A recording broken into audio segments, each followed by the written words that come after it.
Good morning. It's coffee time with Kat. Amen. Our gospel reflection for today, a brother who sins, taken from Matthew 18, verses 15 to 20. Let us pray. Come, Holy Spirit, I need you. Come, Holy Spirit, I pray.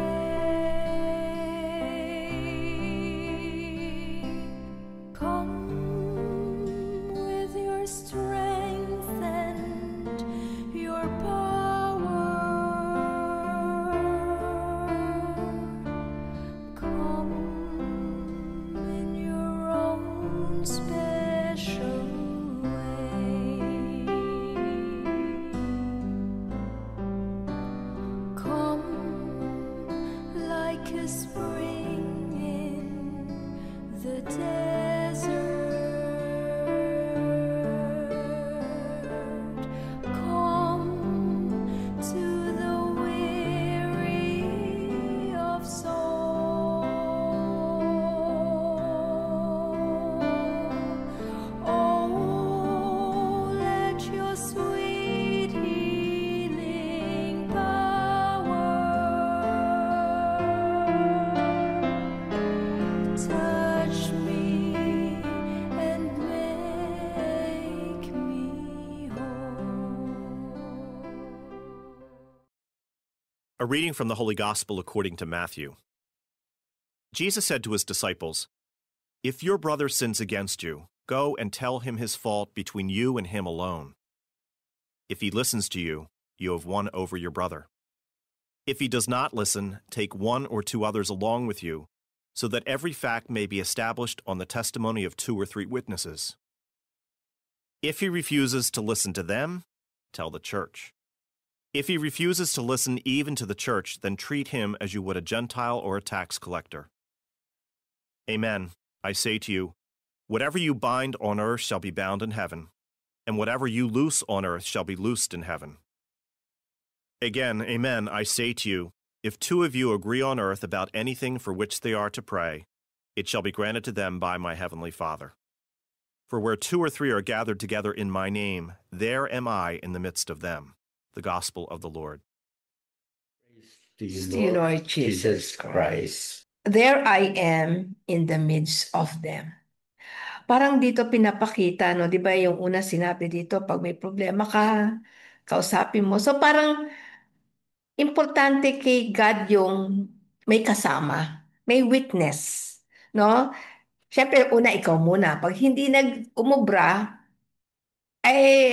kus magdala ka ng kasama, 'di ba? So, parang mas effective yung ganon. Kasi, kumbaga sa opinion din 'di ba? Parang iba-iba yung opinion, nagsasabihan, ganyan. And then, kaya, hindi naman niya sinabi na maraming kasama, pero sabi nga niya, basta may kasama ka lang. I am there in their midst. Kaya, sa message mamaya, parang talagang ang ganda nito, maging inspiration sa atin. Okay. So, para napili mo, yung sa bandang huli na, yung I am in the midst of them. Kaya nga, sabi mo, mas maganda pagka merong mga gustong i-correct or mag-reconcile, mas magandang hindi lang ikaw, meron ka pang kasama kasi doon, nandun ang ating Panginoon. Parang lagi mong iniisip na kasama natin ang ating Panginoon. Kaya magiging maganda ang inyong intention. Minsan kasi pagka nagko-correct, dahil naiinis ka di ba? Kaya ka nagko-correct, naiinis ka. Meron ka ring personal na ano. Pero bihira yung nagko-correct na hindi ka naman apektado. Oo, minta. Para ganon. So, yun yung ano, yun yung Kaya parang maganda rin may na-pick up mo. kasama. Oo. Yun yung sa, pero ang ano ko din yung I, si God, I am in their Yan. midst. In Yeah, the, so pag dalawa kayo, siguradong nandyan si nandyan God. siya. Oo, yan. Okay. Ako naman, ang nagustuhan ko yung if two of you agree on earth about anything for which they are to pray. Ibig sabihin, importante yung end ng inyong pag-uusap, nagkakasundo kayo dahil meron kayong mga hindi maunawaan or hindi matanggap. So, pagka nag-agree kayo, sige, pag-pray natin yan. Parang ang sinasabi, kaya nga si Jesus ang sinasabi, pag dalawa kayo or tatlo na pinag-uusapan, ako ay kasama ninyo. And I will be the one to give you the grace. Parang gano'n na inaano ko. Kaya sabi niya, pagka yung dalawa kayo nag-usap and you agree to pray, it shall be granted to them by my heavenly Father. So, ibig sabihin, ano ang susi para yung inyong prayer ay lalong maging effective? Jesus is part of you. Kasama ninyo. Yun yung nakikita ko na ang sinasabi niya lagi. Yun na, sinabi niya, where two or three are gathered in my name, there I am in the midst of them. Okay. So, yung sinasabing agree, importante kasi yung agree. Dahil pag nag-agree, iisa yung pananaw ninyo. Paano kasi kayo magdadasal kung hindi naman kayo nag-agree? Ay, Kanya-kanya kayo. kunyari lang na nag-agree ka, pero sa loob mo hindi magiging effective ang prayer ninyo. Pero kung pareho kayong buo ang isipan internally, no, hindi kunyari o napilitan lang, magiging tama yung prayer, solid yung prayer kasi there is truth, no, doon sa prayer ninyo. Kaya yun naman yung sinasabi ni Jesus na mag-agree kayo at magdasal kayo, papakinggan niya ni God. Kasi you did something for the person na kinokorek nyo, tas nag-agree kayo, pareho kayo ng pananaw, bakit naman hindi kayo papakinggan ni God? Diba? So yun, okay. Ang parang nakikita kong message sa atin, kung talagang mahirap ibaguhin yung ating binibigyan ng correction, prayer lang talaga ang solution. Di ba? Ang pwede natin magawa. Pero yung prayer na yon, parang may kasamang intercession. Meron ng ibang kasama na pinagpre-pray yung concern doon sa tao na yon. So, ang ibig sabihin, when we intercede, ang ating intention ay talagang maganda. Di ba? For the love of that person. Ang madalas lang minsan kasi na-experience natin. Kaya gusto mong i-correct kasi naanoy ka sa kanyang ginagawa. Or konektado ka sa kanya, associated ka, halimbawa kapatid mo or asawa mo, yung ginagawa niya parang nahihiya ka na ginagawa niya yun. Kaya gusto mo yung i-correct.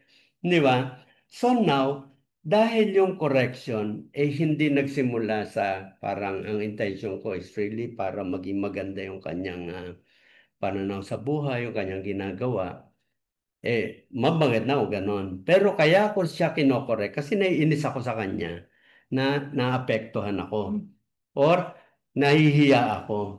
Kasi So mali. the purpose is not parang pure. Ang purpose is para rin sa akin kaya ako siya kinokorek. Nagkaganon kasi ang approach sa pagkokorek or yun yung kanyang intention nawala yung love. Now, if you intend to correct that person because of love, talagang iba ang dating pagka sinasabi mo. Di ba? Hindi yung parang sinesermonan mo or talagang minsan na-accuse na kinokondemn na na ganon. So, in the end, kung talagang gusto mo lang yung love, sabi nga natin, wala naman tayong magagawa ron sa tao because meron siyang free will.